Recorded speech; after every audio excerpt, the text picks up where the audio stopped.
Bonjour et bienvenue sur notre chaîne. Nous vous invitons à vous abonner et à regarder la vidéo en entier pour découvrir des sujets passionnants qui touchent le monde d'aujourd'hui et leurs impacts sur divers aspects de la vie économique, sociale et culturelle. Vous découvrirez également le rôle crucial que joue l'élément humain dans la réussite des organisations. Restez avec nous pour apprendre comment relever les défis et optimiser les ressources humaines. N'oubliez pas d'activer la cloche des notifications pour ne rien manquer. Le monde est confronté à une myriade de défis qui ont un impact global sur de nombreux aspects de la vie économique, sociale et culturelle. Ces défis ont naturellement affecté la dynamique qui sous-tend les opérations des différentes organisations. Une analyse des différentes forces qui façonnent l'efficacité d'une organisation met en évidence un fait crucial. L'élément humain, en particulier, influence le cours de l'organisation. Aujourd'hui, à l'ère actuelle, les ressources humaines sont devenues plus importantes que jamais. Les ressources humaines constituent le seul atout dont une organisation peut bénéficier pour relever les défis auxquels elle est confrontée et résister dans un environnement concurrentiel. Leur rôle multiforme est essentiel pour déterminer le succès, l'efficacité, la longévité et l'expansion des organisations. La recherche continue par les organisations de méthodes administratives appropriées pour suivre le rythme des exigences d'un changement rapide et surmonter les obstacles qui empêchent de répondre aux besoins de l'organisation. En énergie renouvelable, confirme que le problème administratif fondamental de toute organisation est d'identifier les éléments spécifiques des variables de comportement et ses composants. La complexité de cette ressource est sans précédent, car elle reste soumise à une myriade d'influences internes et externes qui peuvent affecter son impact. Il devient nécessaire pour les organisations, peu importe leur taille ou leur secteur d'activité, d'investir sans réserve dans leurs ressources humaines. Un tel investissement nécessite la capacité de surmonter les obstacles qui pourraient en surgir si nous ne parvenons pas à allouer ces ressources humaines de manière appropriée et en temps opportun. À la lumière de ces considérations, la survie future de toute organisation dépend de sa capacité à exploiter le plein potentiel de ses ressources humaines. Étant donné que les femmes constituent la moitié de la société, elles constituent une part égale des ressources humaines dont dépend la mise en œuvre des divers processus économiques et sociaux. Il n'est pas exagéré de dire que les femmes comptent parmi les forces les plus marginalisées dans les processus de changement et de développement. Le plus important de ces obstacles est peut-être le phénomène du plafond de verre, un phénomène caché qui fait référence à des préjugés directifs et organisationnels invisibles qui entravent l'avancement professionnel des travailleuses et les empêchent d'accéder à des postes de direction. Pour exprimer l'inégalité, deux principes se conjuguent, celui de la séparation, selon lequel il existe un travail d'homme et un travail de femme, et le principe de la hiérarchisation qui sous-tend qu'un travail d'homme vaut plus qu'un travail de femme. Cette hiérarchisation du caractère masculin sur le féminin, origine de la binarité et du dualisme, construit à partir des différences perçues entre les sexes, les attitudes discriminatoires liées au sexisme, les stéréotypes de genre, les attitudes sexistes. Les pratiques informelles mises en place au moment du recrutement et de la promotion et les politiques organisationnelles sont déterminantes pour rendre compte du plafond de verre. La discrimination fondée sur le sexe est une discrimination envers les personnes fondées sur leur identité de genre ou sur leur différence de genre ou de sexe et surtout définie en termes d'inégalité.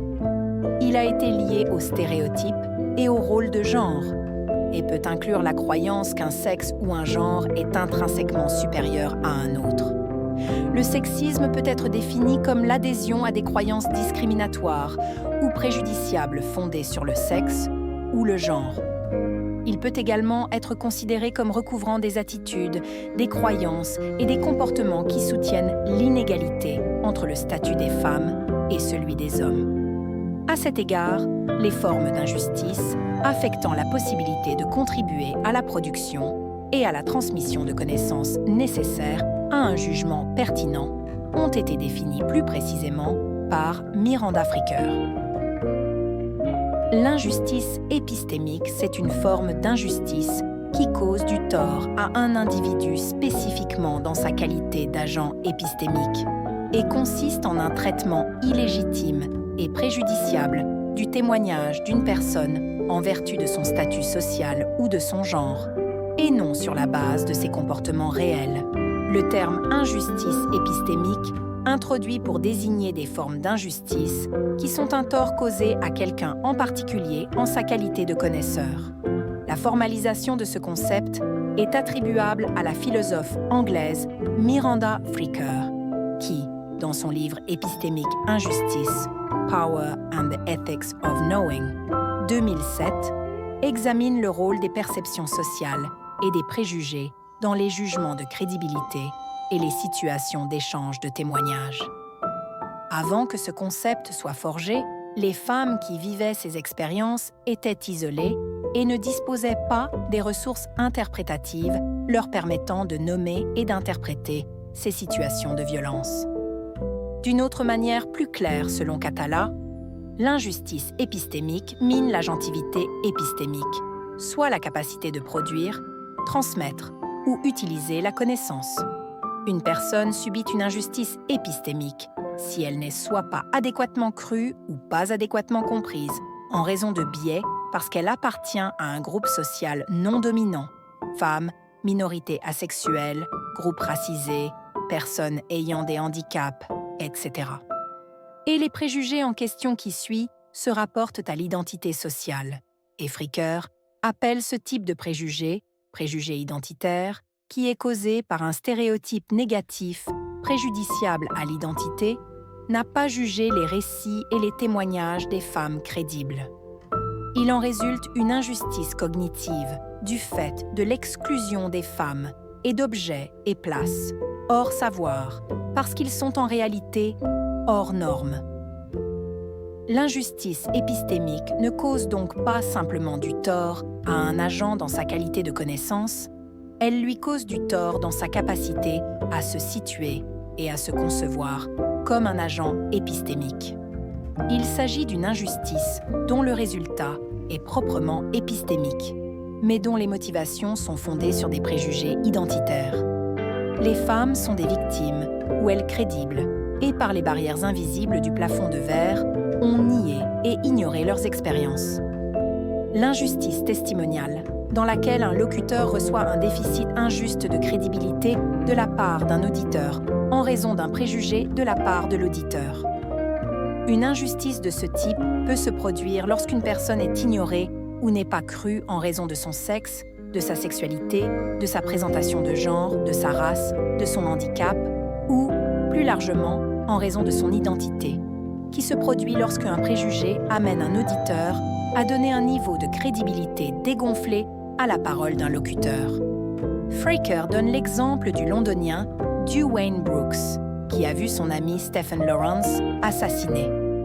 Les policiers qui sont arrivés sur les lieux ont considéré Brooks avec suspicion.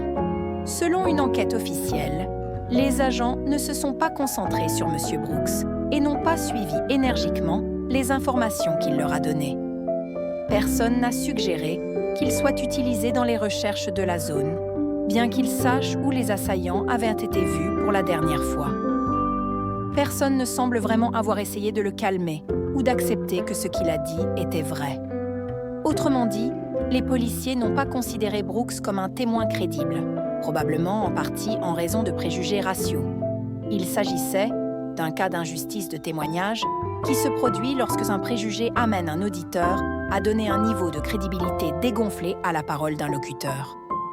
C'est une injustice liée au fait de faire confiance à la parole de quelqu'un, ce que signifie que les femmes dans le plafond de verre ont subi un déficit de crédibilité et les causes de ces barrières invisibles ont nié et ignoré leurs expériences, et leur exclusion marque une opération de pouvoir professionnel. Un exercice du pouvoir de l'identité de genre est actif lorsque, par exemple, l'homme utilise, peut-être involontairement, son identité d'homme pour influencer les actions d'une femme, pour qu'elle s'en remette à sa parole. Il pourrait la fréquenter et s'en tirer en vertu du fait qu'il est un homme et qu'elle est une femme, Marge, il y a une intuition féminine. Et puis, il y a des faits, dans lesquels il fait partie de la construction du genre, non seulement que les femmes soient plus intuitives que rationnelles, mais, en outre, qu'elles ne doivent jamais opposer leurs paroles à celles d'un homme. Le sexisme peut être considéré comme un obstacle à la progression professionnelle de la femme. Les hommes sexistes sont plus enclins